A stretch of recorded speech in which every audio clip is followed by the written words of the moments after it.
Good evening friends. आज जो हम लोग टॉपिक करेंगे that is the third part of the final accounts, that is balance sheet. Okay, तो बैलेंस शीट क्या होता है कि it is a statement of the assets and liabilities of a firm, है ना। क्या है इसका ये definition? It is a statement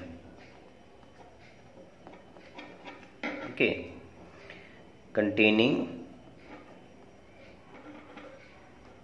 the assets and liabilities, ठीक है, ऑफ अ फर्म। क्लियर? तो एसेट्स का अर्थ होता है संपत्ति, अर्थात वो सारी चीजें जिससे हम एक व्यवसाय को चलाते हैं। क्लियर? और लायबिलिटीज का अर्थ होता है देनदारी, जो पैसे हमें आउटसाइडर्स को लौटाने हैं, चाहे अपने इनसाइडर्स जैसे हो गए, ओनर्स हो गए, लौटाने हैं। यानी फर्म के नाम पे जो भी देनदारियां हैं वो लायबिलिटीज में आती हैं। अच्छा, फिर क्या है कि अकाउंट्स जो है हम डबल एंट्री सिस्टम से फॉलो करते हैं, इसीलिए क्या होता है कि जितना भी हमारा एसेट्स है उसके बराबर का लायबिलिटी होना चाहिए। अर्थात अगर आपने सारे एंट्रीज सही तरीके से करे हैं तो लास्ट में जाके आपका एसेट्स और लायबिलिटीज बराबर आना चाहिए। ठीक है, तो यही एक मापदंड है जिसके द्वारा आप ये पता कर सकते हैं कि आपका सारा अकाउंटिंग सही है या गलत।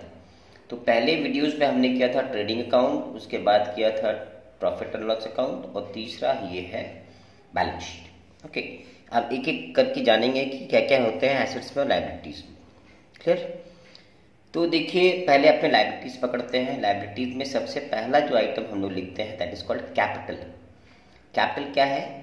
कैपिटल वो अमाउंट है जो कि owner of the firm contributes in starting the business. ठीक है, यानी जो पूंजी लगाकर जो मालिक है व्यवसाय का, उसने अपना बिजनेस शुरू किया है, उसे कैपिटल कहते हैं। और फर्म को उसे लौटाना पड़ता है। जब फर्म बंद हो रही होती है, डिसॉल्व हो रही होती है, तो मालिक को लौटाना होता है, इसलिए कैपिटल को लायबिलिटीज में दिखाया जाता है। उसके बाद प्रॉफिट एंड लॉस से जो हमारा रिजल्ट आता है, नेट प्रॉफिट या नेट लॉस। क्लियर? तो अगर नेट प्रॉफिट आता है तो उसको हम लोग जोड़ देंगे कैपिटल, मेरा कैपिटल बढ़ जाएगा।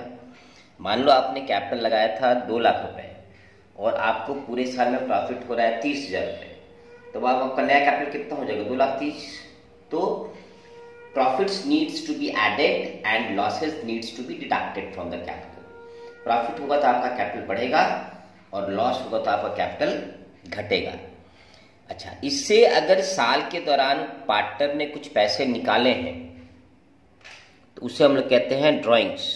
ठीक है, तो ड्राइंग्स को अपने घटा देंगे। क्लियर? तो ड्राइंग्स घटाने के बाद जो फिगर आएगा वो आपका फाइनल कैपिटल पोजीशन है। क्लियर? तो जैसे 2 लाख था, प्रॉफिट हमने कमाया 30,000, 2,30,000 हो गया। अब मान लीजिए 10,000 रुपये हमने निकाले थे अपने पर्सनल यूजेस के लिए, तो यानी फाइनली यहाँ पर कितना जा रहा है? 2,20,000। क्लियर? अच्छा, इसके बाद का नेक्स्ट आइटम है जनरल रिजर्व। तो जनरली क्या होता है कि जो भी पैसे हम कमाते हैं वो पूरा का पूरा अपने इसको यूज नहीं करते, कंज्यूम नहीं करते। कुछ पैसे बचा के रखते हैं, संजो के रखते हैं, संचय करके रखते हैं, उसे हम लोग कहते हैं रिजर्व। तो रिजर्व में जो भी पैसे इकट्ठे हुए हैं उसे हम जनरल रिजर्व में लिखते हैं। क्लियर? इसके अलावा क्या है कि बहुत बार क्या होता है कि हमारा जो कैपिटल है वो सफिशिएंट नहीं होता है, तो हमें बाहरी स्रोतों से लोन लेना होता है। या तो मैं बैंक से ले लूँ या अदर फाइनेंशियल इंस्टीट्यूशन से लूँ, तो वो तो पैसे हमें लौटाने पड़ेंगे। That is what? That insurance liability, loan from banks and other institutions. Clear? तो ये जो सारी चीजें हैं अभी तक जो हमने डिस्कस किया, this is under the capital head of non current assets, non current liabilities. Clear? तो ये अभी तुम लोग को, मैंने क्लास 10 वालों के लिए उतना इंपॉर्टेंट नहीं है, बस खाली आप लोग सीक्वेंस को देख के रखेंगे। क्लियर? नेक्स्ट क्या है करंट लायबिलिटी। करंट लायबिलिटी क्या होता है? वो लायबिलिटी जिसको आपको एक ही साल में रिपे करना होता है, that is called current liability. Clear? तो जैसे मान लीजिए इसमें क्या आता है, सन्डी क्रेडिट। हाँ, तो सन्डी क्रेडिटर्स कौन होते हैं? जिनसे हम उधारी में माल खरीदते हैं वो हमारे सप्लायर्स होते हैं, ठीक है। तो उनको जो हमारी देनदारी होती है, क्योंकि हमने उधारी में खरीदा है तो उनको हमको पैसे देने होंगे, तो वो हमारे हो गए सन्डी क्रेडिटर्स। इसके बाद है बिल्स पेबल। बिल्स पेबल मतलब जो भी हमको उधारी देने हैं, जो भी अमाउंट्स हमने उधारी में और किसी से खरीदे हैं, उनको जो उधारी वापस हमको लौटाने हैं, तो वो बिल्स पेबल में आते हैं। बैंक ओवरड्राफ्ट क्या है? ये भी एक लोन है, मगर एक कम अवधि का है, कम ड्यूरेशन का है। That means you need to repay the bank overdraft within 6 months और 8 months, but within a year. Okay. And last one is the outstanding expense. मतलब मान लो आपको सैलरी पे करना है, आपको रेंट अभी उधारी है, आपने दिया नहीं है, या कोई भी खर्चा जो आपने दिया नहीं है, वो टोटल आपके आउटस्टैंडिंग एक्सपेंस में आ जाता है। Okay, now we come to the asset side. इसमें क्या है? पहला है गुडविल। गुडविल क्या है? रेपुटेशन। आपके फर्म का नाम कैसा है, आपके फर्म का रेपुटेशन कैसा है, सो उसे हम कहते हैं गुडविल। ये this is definitely your asset. अगर आपका रेपुटेशन अच्छा है तो आपका माल आराम से बिक जाएगा, रेपुटेशन ठीक नहीं है तो माल बिकेगा नहीं। दूसरा लैंड बिल्डिंग, आपके फर्म के नाम पे जो भी ज़मीन खरीदा है आपने, आपके फर्म के नाम का बिल्डिंग है, तो ये सारा आपका एसेट्स है। उसके बाद प्लांट एंड मशीनरी, आपके पास जो भी मशीन है जिसके द्वारा आप प्रोडक्शन करते हैं, उत्पादन करते हैं, वो इसमें चला आएगा। उसके बाद है फर्नीचर, अपने ऑफिस को, अपने फैक्ट्रीज को, उसमें सामान वगैरह रखने के लिए आपको फर्नीचर की ज़रूरत होती है, तो वो भी आपका एसेट्स है। इसके बाद इन्वेस्टमेंट्स। इन्वेस्टमेंट्स क्या हो गए? ऐसा आपके पास जो सरप्लस फंड्स है उसको आप कहीं पे इन्वेस्ट करते हो जिससे कि आपको एडिशनल कमाई आए, उससे हम कहते हैं इन्वेस्टमेंट्स। तो ये सारे हो गए आपके फिक्स्ड एसेट्स। क्लियर? यानी ये साल दर साल यही रहते हैं, they don't change year after year. Okay, so that's why they are called non current assets, which is not current. Current means what? जो हर साल चेंज हो। ओके, नॉन करंट मतलब क्या? That is not current, which is fixed. तो current asset से पहले क्या आ गया? Closing stock. साल के अंदर जो स्टॉक बचा हुआ है, जो हमने ट्रेडिंग में लिखा था लास्ट में, वो क्लोजिंग स्टॉक यहाँ आ जाएगा। सन्ड्री डेटर्स मतलब जिसको हमने उधारी में बेचा है, उनसे हमको पैसा लेना है, तो वो हमारा सन्ड्री डेटर्स हो गया। बिल्स रिसीवर मतलब और कोई बिल जिसमें हमको पैसा मिलने वाला है, वो बिल्स रिसीवर में आ गया। क्लियर? फिर कैश इन हैंड, आपके पास जो भी कैश पड़ा हुआ है वो आ जाएगा। उसके बाद कैश एट बैंक, आपके बैंक में जो पैसे पड़े हैं वो आ जाएगा। क्लियर? और उसके बाद है प्रीपेड एक्सपेंसेस, जो आपने एडवांस में पे करे हैं। ओके, तो वो आपके एसेट्स में आ जाएंगे। और लास्ट में है अक्रूड इनकम्स, जो आपको अदर इनकम्स मिलने वाले हैं, वो आपका एसेट्स हो जाएगा। तो ये ओवरऑल एक स्टेटमेंट है रिलेटेड टू फॉर्मेट है related to the balance sheet. Clear? तो अभी के लिए ये आपका फॉर्मेट हो गया। अब डिपेंड करता है कि हम इसको किस सीक्वेंस में लिखते हैं। क्लियर? तो उस सीक्वेंस को हम लोग कहते हैं marshalling. Marshalling of assets and liabilities. ठीक है, मतलब कि सीक्वेंस में हम लोग लिखते हैं। तो पहला क्या है? In order of permanence.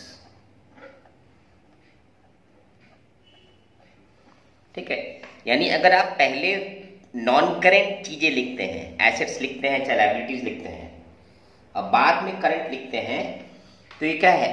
पहले आप परमानेंट चीज को दिखा रहे हैं, फिक्स चीज को दिखा रहे हैं, उसके बाद करंट चीज को दिखा रहे हैं। और जो दूसरा जो सीक्वेंस है, that is called in order of liquidity. अर्थात पहले आप करंट चीज दिखा रहे हैं, उसके बाद परमानेंट चीज दिखा रहे हैं, तो उसमें क्या है कि आप जो करंट आइटम्स है, जो लिक्विड आइटम्स है, उसको पहले दिखा रहे हैं, बाद में परमानेंसी दिखा रहे हैं।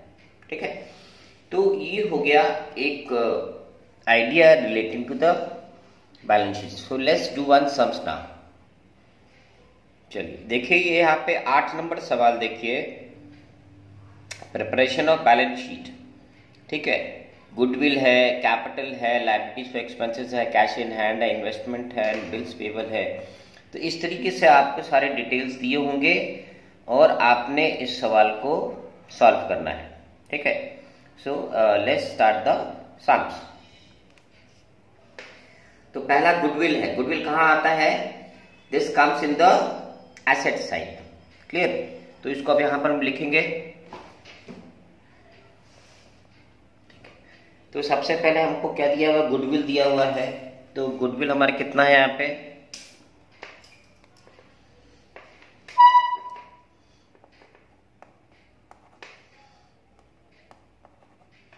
Goodwill is 20,000। इसको यहां बैठा देंगे। ठीक है, फिर कैपिटल है। तो कैपिटल का अमाउंट हरदम हम लोग क्या है अंदर लिखते हैं, क्योंकि इसमें एडजस्टमेंट रहता है। तो कैपिटल का वैल्यू दिया है 1,80,000। क्लियर? अब इसमें हमको जोड़ना है नेट प्रॉफिट। तो नेट प्रॉफिट है 92,600। तो इसमें देंगे प्लस का साइन देंगे इस तरीके से, ऐड नेट प्रॉफिट। तो हो जाएगा 92,600। क्लियर? अब इसमें खोज लेंगे ड्राइंग्स है कि नहीं है इसमें। तो ड्राइंग्स दिया है 30,000 माइनस ड्राइंग्स। ठीक है, दिस इज 30,000। तो चूंकि इसको माइनस करना है इसलिए इसको हमको ब्रैकेट में रखना पड़ेगा। ओके, सो इसका जो नेट रिजल्ट आएगा 60,600। ठीक है, ये 2 आ जाएगा यहाँ पे, और यहाँ पे हो जाएगा 8 - 6 is 2। ठीक है, सो हाँ 2,42,600। क्लियर? इसके बाद जो है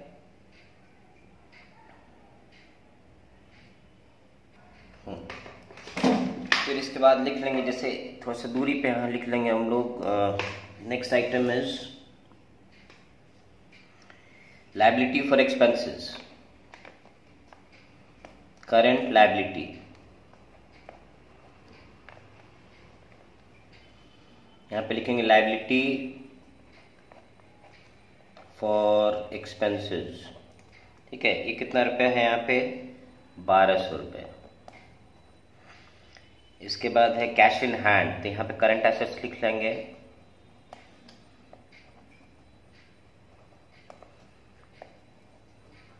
यहाँ पे लिखेंगे cash in hand. Cash in hand कितना रुपया है? 1,000 रुपया। उसके बाद है इन्वेस्टमेंट। इन्वेस्टमेंट ऊपर में आ जाएगा। This is your asset. ये हम लोग दिखा देंगे यहाँ पे 20,000 रुपये। Okay, then we have bills payable. Bills payable is your liability. This comes in the liability side. Bills payable कितना रुपया है? 10,700। इसके बाद नेट प्रॉफिट हमने ऊपर जोड़ ही दिया है। सन्ड्री डेटर्स, ये इधर आ जाएगा। सन्ड्री डेटर्स एसेट्स है, कितना रुपया है? 50,000। आपके सन्ड्री डेटर्स भी है। लैंड एंड बिल्डिंग, ये इधर आ जाएगा। लैंड एंड बिल्डिंग कितने रुपए का है? 60,000। Next is bank. Bank comes in the current assets. Bank पे जितना पैसा रहेगा उतना आपको अच्छा लगता है, right? So banks is your current assets, that is 20,000।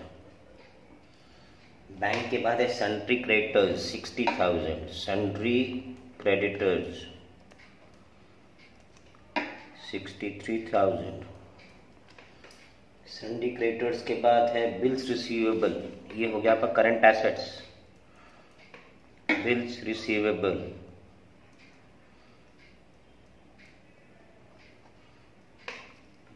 कितना रुपए का है? 13,000। Okay, then we have plant machinery 40,000। Plant and machinery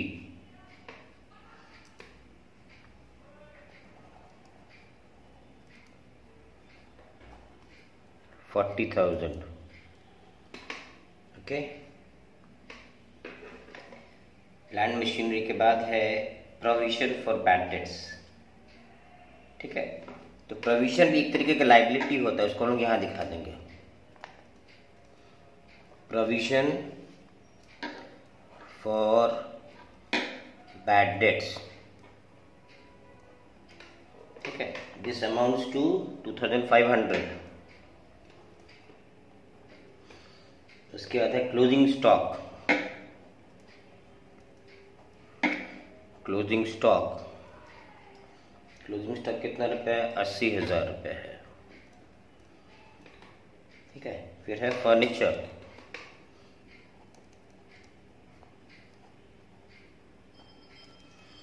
furniture कितना है? 16,000 रुपये। ठीक है, तो ये सारी पोस्टिंग जो है वो कंप्लीट हो गई है। अब हमें इसको जोड़ देना है। सवाल सही है तो आपको दोनों साइड बराबर आना चाहिए। ठीक है,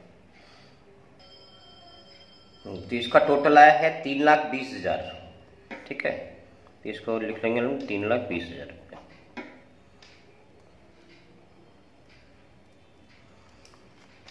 और इसका भी एडिशन आएगा टोटल 3,20,000।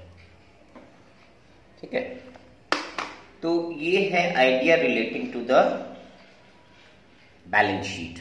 ठीक है, नेक्स्ट वीडियो हम लोग कंबाइंड सवाल करेंगे कि एक ही सवाल में कैसे हम लोग ट्रेडिंग, पीएल और बैलेंस शीट बनाते हैं। Okay, so that's all for the day. Thank you and good night.